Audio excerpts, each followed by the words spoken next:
Coming at you live with the Acorn Report. But wait, first, you must like, comment, and subscribe. We're giving away a trail camera, giving away a Tacticam reveal. Everybody loves Tacticams, and if you want one, all you gotta do is like, comment, subscribe. Let's get to it. We're out here.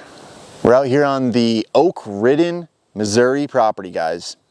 And I'm here to give you a forecast. So last year, if you remember what happened, we got the Acorn production of the all-time, probably century-leading Acorn production. It was insane. Everywhere I went, from New Jersey to Kansas and everywhere in between last year with clients, acorns, acorns, acorns were insane. Acorns were insane. I heard it everywhere from coast to coast, and that dramatically affected the hunting.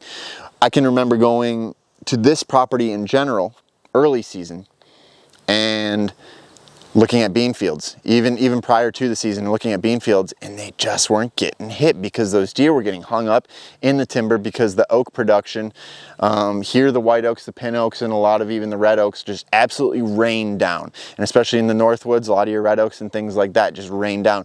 And ultimately that just kept the deer off the food plots and made it very difficult to hunt these deer because at the end of the day, these deer didn't know where they were going when they got out of their bed because they didn't have to go to the destination food source because they were laying on a mattress of destination food in the acorns.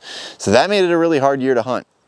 With that being said, we looked around and we did a little bit of acorn scouting on this Missouri property. And like I said, we are looking at, other than some smooth bark hickory, some shag bark hickories, a little bit of walnut, maybe a little bit of hackberry, we are predominantly oaks here. Pin oaks, white oaks, a little bit of red oak. We got it all here. And I'm gonna be honest with you guys, let's call last year 100%. The acorn meter was full. This year, I think we're gonna be looking at about 35 to 40%. So what does that mean?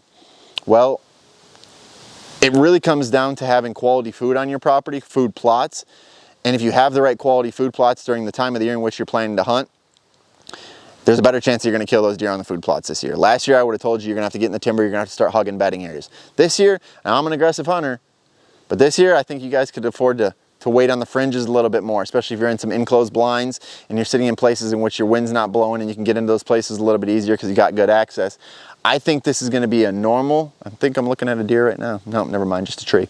I think this is going to be a normal to below average year as far as acorns go. And that's just because that's what I'm seeing, guys. So that's my acorn forecast right now. I think it's going to be a good year to hunt food plots. Now, here in Missouri, I'm going to be honest, our food plot situation, we still got enough time. By the time you guys see this video, hopefully we got a lush green food plot, but we're hitting a little bit of a drought. A lot of the country, the Wisconsins, the Northwoods, has been getting nailed with rain. So good for you guys. This is the ultimate year to be hunting your food plots. Don't feel the need to have to go hog bedding areas too often because at the end of the day, guys, I'm going to say we're in that 30-40% range when it comes to output of acorns. We're looking at them all on this property. We walked the whole property, and there were a few places where we're like, oh, there's some acorns there, there's some acorns there. Where in years past, especially a year like last year, it was like walking around with marbles on the ground. It was absolutely insane. So I think you still got to be able to pay attention to where the oaks are dropping, because if you can find those trees on the way to the bedding area, in the transition area, away from your food, kind of in between, and you find that white oak that's dropping, guess what white oak they're probably coming to. Last year, I couldn't tell you to necessarily do that because, let's be honest, there was about 1 million other trees that were raining down acorns at the exact same time. Now, there was one hunt last year where we got very lucky on one of those September hunts, and we found the tree. And do you remember how many deer we saw on that hunt? 17? I don't know. There was a lot of deer. So we ended up seeing a ton of deer because we found the right tree, but that was pure luck, guys. So at the end of the day, guys, I think we're going to be sitting in that 30 to 40% of output as far as acorns go this year. So that means find the oak that's close to the bed, first oak outside the bed early in the season that's dropping acorns, and or wait on your food plots if you're the private land guy who can afford to put those brassica plots, those clover plots, those chicory plots, those types of things in, guys. So at the end of the day, I think we're going to have a better hunting here. We'll see.